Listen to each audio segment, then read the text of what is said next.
বন্ধুরা আসসালামু আলাইকুম, কেমন আছেন আপনারা? আশা করি আপনারা ভালোই আছেন। আলহামদুলিল্লাহ, আল্লাহর রহমতে আমিও ভালো আছি। আজকে নিয়েছি দেশি গচি মাছ, আর এই গচি মাছটা রান্না করতে যে এত ভালো লাগে। এই মাছটা সহজে যেমনি ভেঙেও যায় না, ভাজতেও খুব মজা লাগে।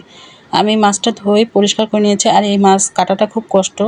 মাছটা অনেকক্ষণ সময় ধরে আমাকে মাছটা কাটতে হয়েছে, কারণ সাইডে কাটা আছে, আর যখনই ঘষবেন তখনই হাতের মধ্যে বিঁধে যায়। তারপরে আমি আস্তে আস্তে করে মাছটা কাটলাম অনেক সময় ধরে।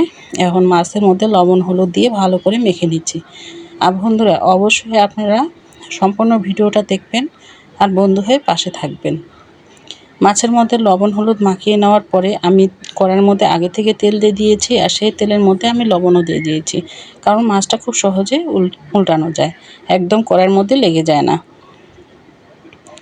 আর এই মাছটা একটু শক্ত শক্ত হয়ে যায়, ভাজলেও আপনার শক্ত হয়, না ভাজলেও আপনার এই মাছটা একটু শক্তই, তাই এই মাছটা একটু সাবধানে উল্টাতে হবে। এখন মাছটা সুন্দর করে ভেজে নিব সময় ধরে ভেজে নেওয়ার পরে এই যে মচমচে হয়েছে, আর একটু মচমচ করে নিলে ভালো হয়, কারণ এক পাশ থেকে আরেক পাশে উল্টিয়ে দিলে দেখুন কত সুন্দর মচমচে হয়েছে। সময় ধরে মাছটাকে একটু ভেজে নিচ্ছি,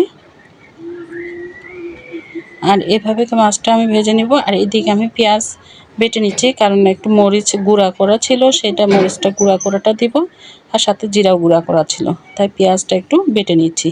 আর এখানে কিন্তু অনেকগুলো পরিমাণে পেঁয়াজ নিতে হবে, কারণ পেঁয়াজের দিয়ে যেহেতু মাছটা রান্না করব, তাহলে পেঁয়াজের পরিমাণটা অবশ্যই একটু বেশি দিতে হবে। মাছটা আমি মচমচ করে ভেজে নিয়েছি, এখন আমি তুলে নিব।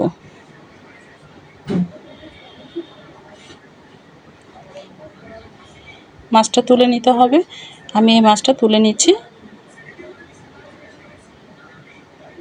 আর সেই কড়াইয়ের মধ্যে যে পরিমাণে আগের মাছগুলো ছিল সেগুলো আবার দিয়ে দিলাম, দিয়ে আবার একটু ভালো করে ভেজে নিতে হবে। যত মাছগুলো ভেজে নেবেন তত কিন্তু, আর এখানে কিন্তু অনেকগুলো পরিমাণে মাছ ছিল, এই জন্য ভেজে নিতে সময় লাগছে। এই যে খুব সুন্দর উল্টে যাচ্ছে, একটাও লেগে যায় না, গায়ে গায়ে লেগে যায় না, আর খুব সুন্দর ভাজা হয়েছে। আমি তুলে নিচ্ছি।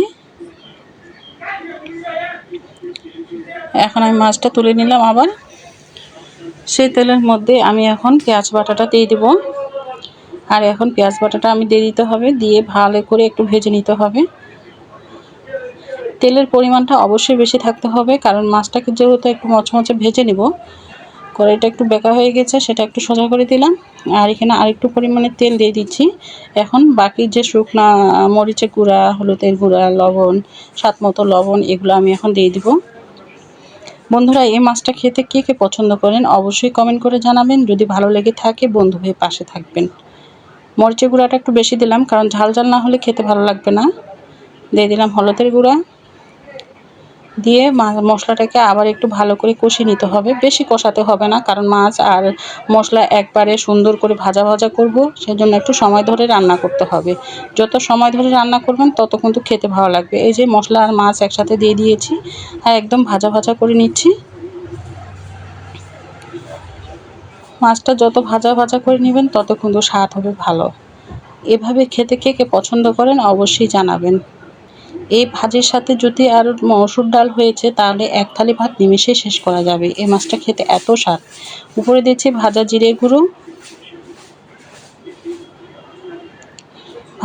গুঁড়ো দিয়েছি, দিয়ে ভালো করে নেড়ে চেড়ে নিয়েছি।